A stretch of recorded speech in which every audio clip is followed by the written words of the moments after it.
I was so happy.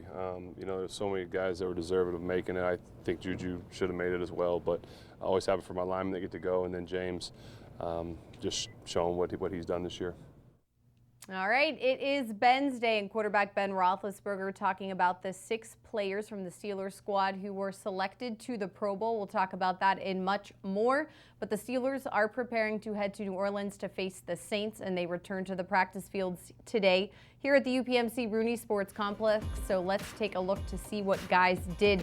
Not practicing today, James Conner with that ankle injury. Coach was optimistic, maybe a productive day today, but he did not practice. Bud Dupree also dealing with a knee injury, a knee contusion from the game against New England. Ben and MAURKICE POUNCEY getting coaches' days off.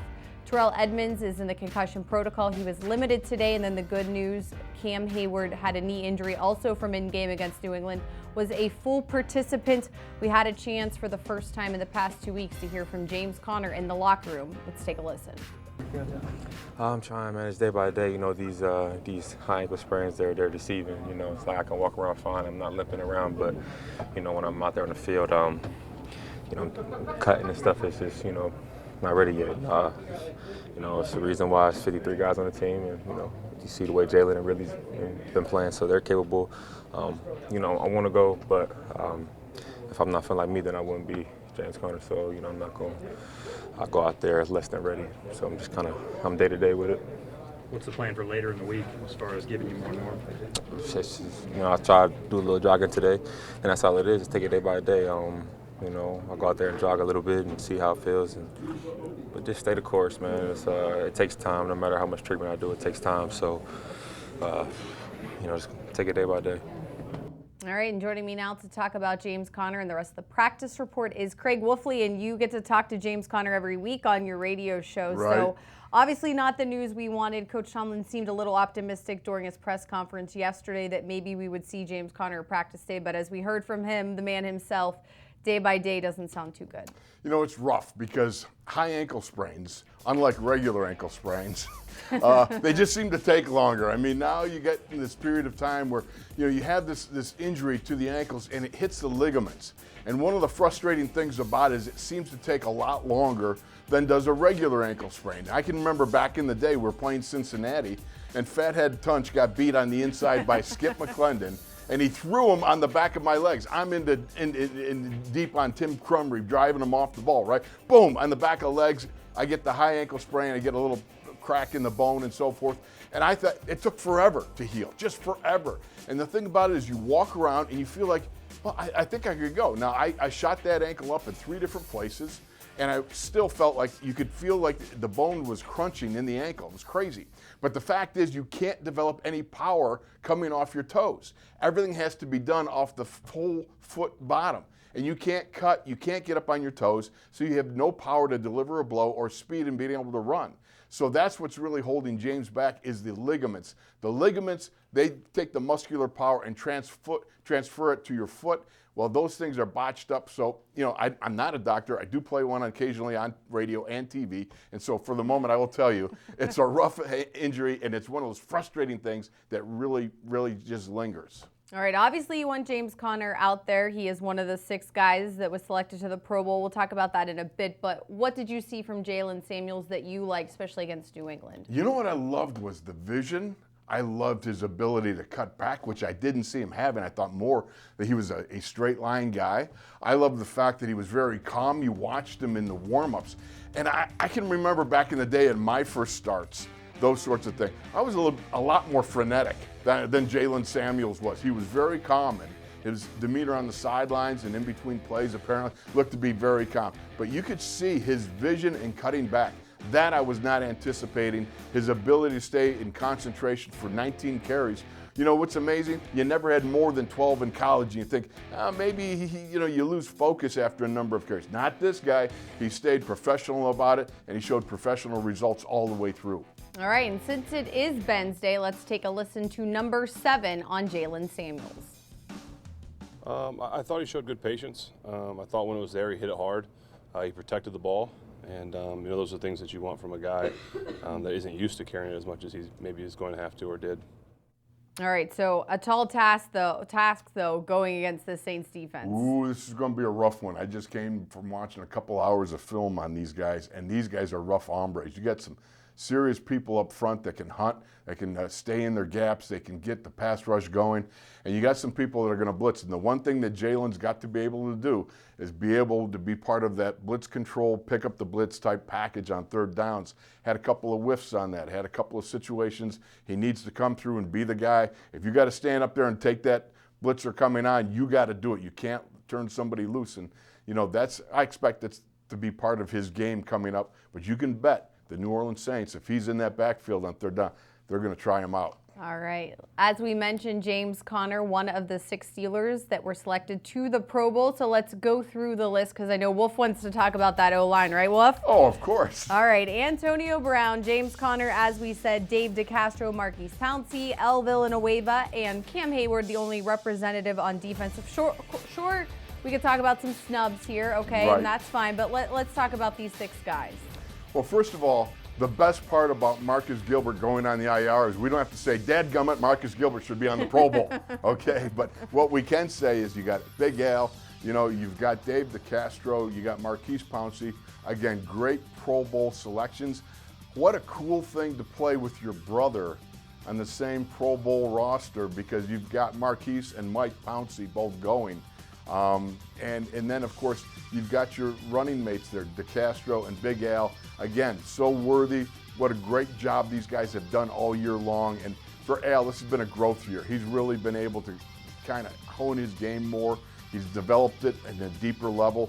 I really appreciate his efforts this year. Again, DeCastro has been, this guy is just good. He's just flat out good. What he can do in the run game or the pass protection game, he is really a guy that handles both equally at ease. And then MAURKICE POUNCEY, again, one of those great, soon-to-be legendary centers that will take his place as the years roll by in Steeler lore. All right. Also, congratulations to Joe Haden. Today he was named the AFC Defensive Player of the Week. I think the stats speak for themselves, but that picture-perfect interception to Tom Brady, I think everyone wants one of those hanging up in their rooms, right, Wolf? No question. I mean, the first thing that he said afterwards almost that I heard coming out of the locker room was, it's a Brady ball. You got to hang on to it. You know, if you got an interception off Tom Brady, that's a Brady ball. That gets painted. That gets put over the fireplace, on the mantle. That takes a high place in your trophy room there.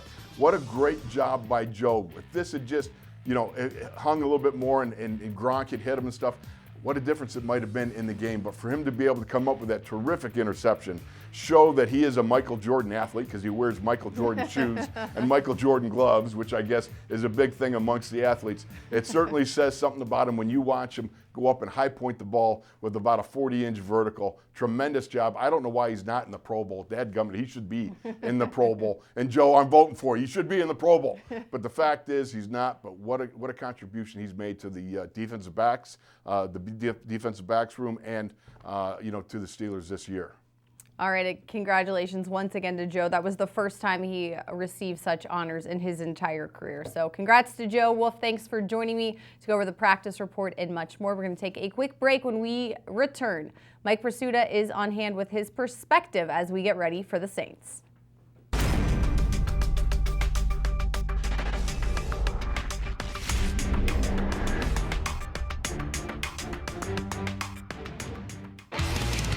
You crave around-the-clock Steelers coverage? Check out Steelers Nation Radio, your 24/7, 365 audio home of the Pittsburgh Steelers all year long.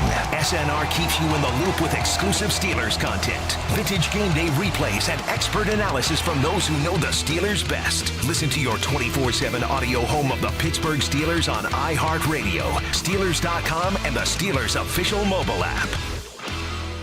The Steelers official mobile app brings your game day experience to a whole new level. The app features a new game center full of stats, drive charts, and video highlights. Following the game, watch live press conferences and video interviews. Download the Steelers official mobile app for free today. The league considers rule changes annually. We want to keep the game competitively fair, and we just want to make the game as safe as we can make it. Recently, we expanded the horse collar tackle rule to not only include inside the collar, but outside the collar. Guys were being injured, so we expanded that rule. You talk to the players about why the rule is being changed, but then you also talk to your coaches about how it might change our instruction. You know, the game is evolving, and it's evolving for the better.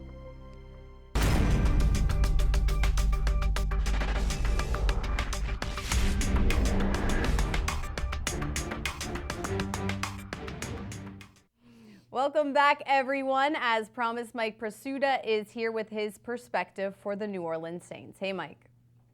Thanks, Missi. Steelers coming off a monster win, and it requires a little perspective when you beat the Patriots. You know, they got what they needed from their veterans against the New England Patriots, from Antonio Brown to Vance McDonald to Ben Roethlisberger to Joe Haden. But the 2018 draft class was likewise impactful, perhaps to the degree of being the difference this time against New England. Fifth-round pick Jalen Samuels was the rookie headliner. He turned 21 touches, 172 yards from scrimmage. Samuels didn't even play in the first 2 games this season, and he didn't get his hands on the ball through the first 6. But when called upon of late, he's demonstrated a command of the offense and a confidence in himself that's allowed the Steelers to survive James Conner's extended absence. Samuels' response to all of it has been rather matter-of-fact, even after carrying more times and producing more yards against the Patriots than he ever had before, even in high school. Samuels maintains he's just doing what's been asked. Number 2 pick James Washington had 3 catches against New England on the way to leading the Steelers with 65 yards receiving. One of them was the type of down-the-field combat catch Washington arrived in Pittsburgh with a reputation for making, the type he made seemingly every day from OTAs through training camp. Washington had also been benched twice this season for failing to make such plays on a regular basis. But after breaking through against the Patriots, his arrow is pointed up again. Welcome to the party, pal. Number 1 pick Terrell Edmunds has been involved all along, but the splash plays haven't necessarily been there. Edmunds didn't make any against New England either, but that was still Edmunds covering Steelers killer Rob Gronkowski in the end zone on 3rd down and again on 4th down with the game hanging in the balance. Edmunds knew what he was up against Gronk. His approach, and I quote, was "Don't panic and trust your technique." Edmunds didn't cover Gronkowski by himself, but one of the reasons Edmunds is here is to help once and for all stop Rob Gronkowski from dominating the Steelers. After a 2-catch, 21-yard night from Gronk, Edmunds would have been forgiven had he wondered aloud afterward what all the fuss had been about. Are you ready for some football? The Steelers remain a team that will ride its veterans to wherever it is the Steelers are eventually headed. But the more the rookies can kick in and contribute, the less narrow the road has a chance to get between here and there. After helping the Steelers finally solve their Patriots problem, the class of 2018 might be just getting started. I'm Mike Prisuta, and that is this week's PRISUTA'S Perspective. And I have to say, Mike, at least it's happening now where they're starting to peak and make these contributions that you just outlined. And I know we've said this before. Maybe it started with Ryan Shazier and him during that draft class. We've seen it from Sean Davis, Artie Burns back when he was, I don't want to say a younger guy, but when he was first drafted here by the Steelers, and even TJ Watt last year, where these guys maybe were slowly brought along back in the day, but that's really not the case anymore. No, and the guys that they're relying on now, Missi, it has been up and down for all of them, and now is when it really counts. All the games count one, but the Steelers are in a position where good play here down the stretch will be impactful and get them in the playoffs and set them up to do what they want to do. And I think these guys now have a chance to really be front and center in helping to move that train along, as Mike Tomlin likes to say. They're not going to need a ton from these guys, but if you just get a little bit when you need it, that might be enough to make the difference. I thought that was among the multitude of encouraging developments in that Patriots game. I thought the play of Samuels, Edmunds, and James Washington was right up there on the list. All right, and hopefully, Mike, that continues this week. By the way, I really like your Christmas ties, so maybe we'll get a little festive. We're going to take a break. Bob Labriola is on hand. He's always for festive. This week's edition, not so much, of Agree to Disagree. We'll be right back.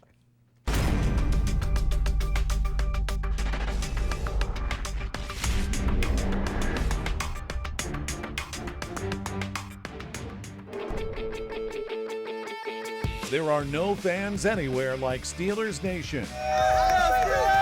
And you can celebrate your fandom with Steelers Nation Unite at games, at events, and online at SteelersNationUnite.com. Join the official home of Steelers Nation now, where we celebrate you for being the best fans in the world.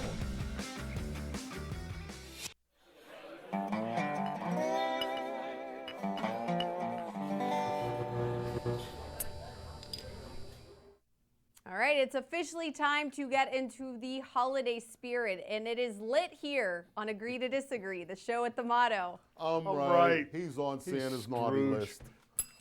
Good news. We're getting into a festive bell spirit. All right, Oh, there's one statement Christmas number wish unanswered. 1.